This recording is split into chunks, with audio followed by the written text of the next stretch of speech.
Well, hey there team, welcome back to the channel and welcome to my review of Gangs of Sherwood. Okay, I don't know where to start with the review. Let's start with this.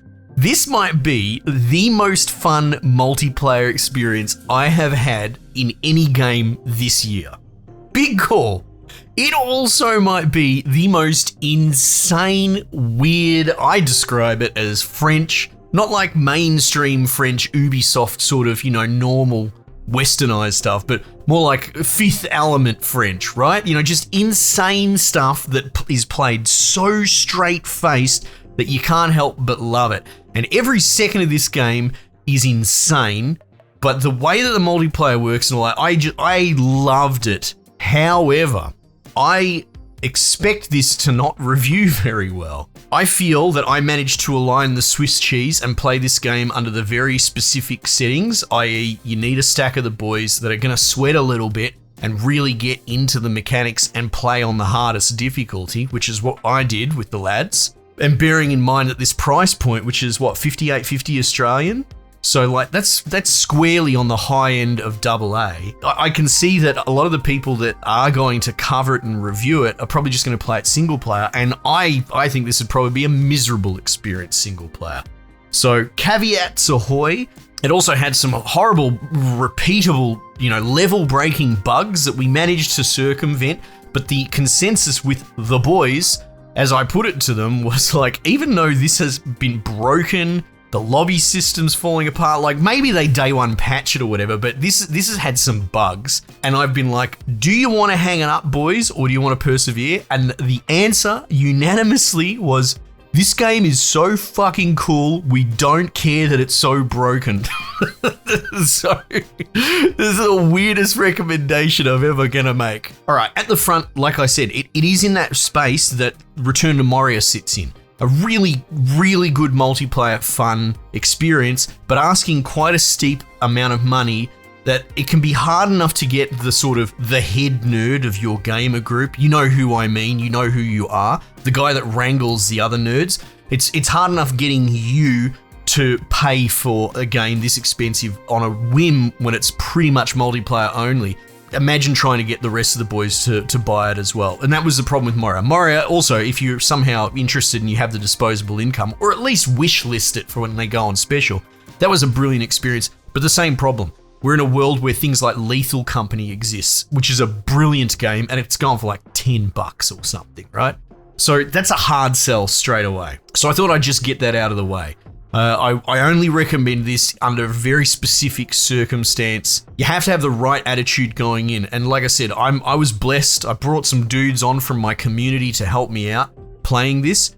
That it was a great mixture of everyone getting along together, everyone having pretty much an open mind and dealing with this bonkers, insane narrative construction, coupled in with when you play the game on the harder difficulties, it's actually really satisfying and really hardcore. But like I said, that's a lot of hoops that you have to jump through. So I just thought I would front load that information. Okay, so this game can be split into two parts. You've got the gameplay loop, and then you've got the sort of setting, right? Let's cover the setting real quickly, because I've already sort of alluded.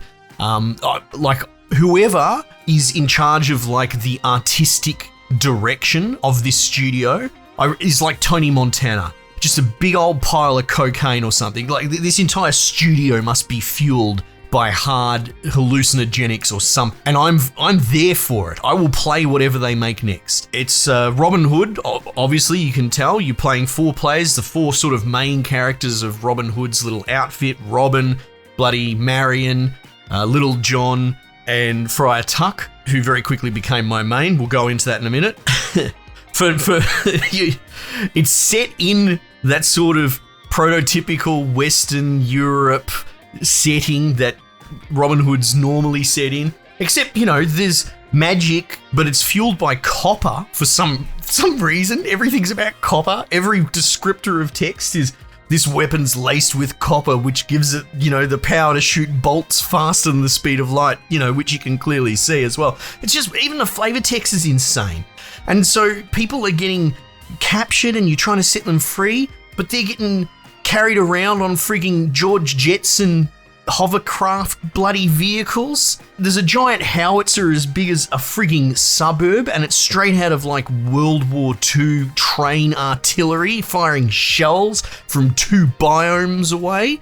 There's dudes running around with like World War I frigging trench hats and gas masks on, and they've got frigging spears that have tubes and magic shit hanging off of them. This is the weirdest, wildest game ever. And then, I mean, whatever's going on in the story, I don't know. I can't tell. It's all over the place, but that's not really the point. You know, what's the story in Left 4 Dead? Who cares? You're busy playing with the boys and having a blast. Same sort of thing going on here.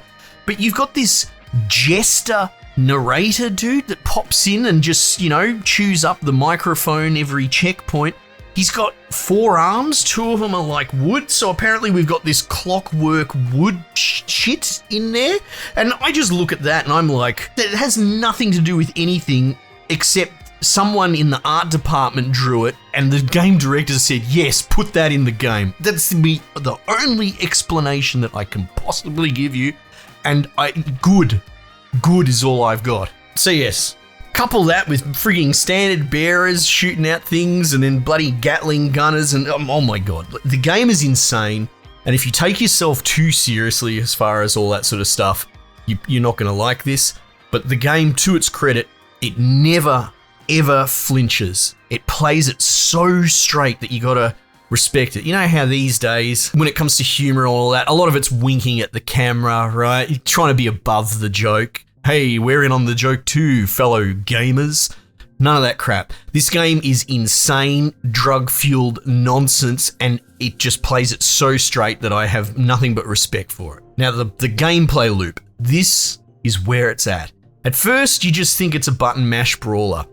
All 4 characters play as 4 distinctly different playstyles, so much so that you would expect them to star in their own sort of action-adventure, OG God of War style game, the way that they all play totally different. Let's go through it, right? Robin has like left click arrows that kind of sort of lock on. You can zoom in and the game's clearly designed with thumbsticks in mind. However, I preferred using the mouse. So did all the other blokes as well. But like, it's not designed for aiming with a mouse and you can't rebind controls because why would you? Like... That'd make too much sense. Right click's not aim, holding R is aim, but the truth is, as I almost feel like I shouldn't mention that because that's going to turn people off. It doesn't matter. You don't use that. You're not really supposed to ADS. And this is an argument for another time, but I think ADS is a bit of a cancer on gameplay design. It's a bit of an out. Instead of doing interesting, innovative stuff, games lean on ADS as a feature of the loop, but I digress. So Robin, he's left clicking away these little arrows and his right click's sort of a melee combo chain thing that you can do. Now at the end of that chain, he sort of spawns these pet arrows. I don't know how else to describe them, but they just sort of sit there in the air and you can stack them up. So you keep doing these melee chains to create a whole bunch of these arrows and you can get up to like 12. And then when you do a combo chain with his left click, his normal on the 5th shot or whatever it is, it will fire those and they will auto lock onto dudes and just do massive DPS. So what I'm getting at is there is this sort of hero shooter combo system to playing your character. So Robin is damage saturation, essentially. He's just blanket AA DPS as a comparison to other games. Marion is a boss killer. She essentially stacks magnetic arrows. They're like debuff arrows that you cash out with her heavy attack. So she'll be stacking and building them up, and it telegraphs visually so well the stuff that's going on. And then she cashes it out to do massive damage. You've got generalist AA, you've got single target killer, and those 2 characters are kind of like the lightweight characters because this game is riddled with the best throwback design to the era of AA games before they were kind of explicitly known as AA games. I'm talking about back in the Bulletstorm days, or, well, Gears of War's not AA, but you know what I mean. There is a few generations back, and it has a lot of the gameplay tropes that have been left behind. Example, the 2 big tank characters, Little John and Friar Tuck, they can only fit through certain areas, whereas the skinny small characters, the same thing. There's off-limits areas. So it does the Gears of War-esque. I mean, everything did it back then, but I'll use Gears as an example, where your party splits and goes down 2 corridors, except in this case, it's a two-man split each way. That's just one example, and it's kind of endless, the list of these throwback mechanics from an era left behind, and I love it. But anyway, so they're very lightweight DPS characters. Little John is like a brawler, and he has this combo timer. I discussed it with the boys, and we settled on, it's like in Mario Kart when you're trying to get that boost timing before you start the race, you know, beep, beep, boost, beep. What? What am I explaining? I think people understand what I mean.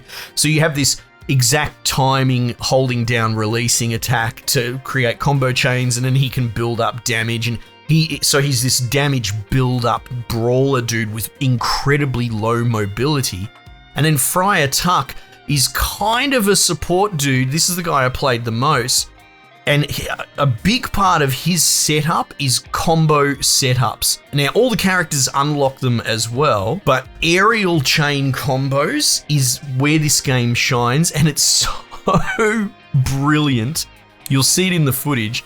To use Little John as an example, his mobility relies on other people launching dudes into the air, so he can essentially alley-oop. I said this and the guys laughed at me because they don't play basketball games, but this game feels like frigging NBA Jam at some point, where you are just launching dudes in the air and you're calling like, order up! And your dude snaps his camera around and he just zips across the world to slam this guy. And the best bit is that when they do get launched into the air, it puts them into like a slow down bullet time kind of thing, right?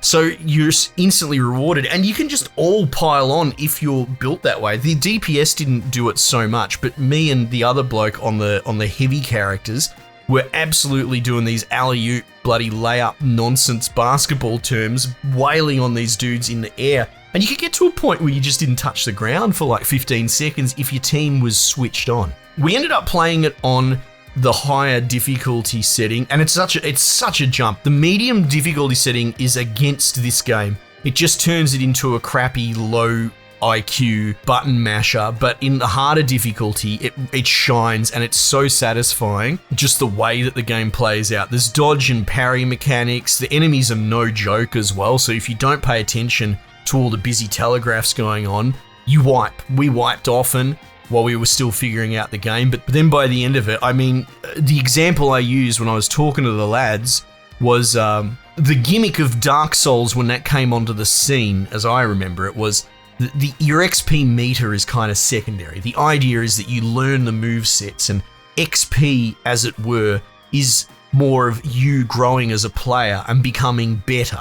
You could probably compare your first hour to your 20th hour in Dark Souls, and it's like a different player. You become so familiar and you learn, you become a bit of an expert at the game. And that's how this feels as well. At the beginning, we're just brawling, button bashing, starting to get wiped. The game forces you to learn its mechanics, and then by the end of it, oh my god, the combo chaining and aerials, and it was just wild, wild fun. Couple that with some pretty crazy boss fights. I don't want to give them away.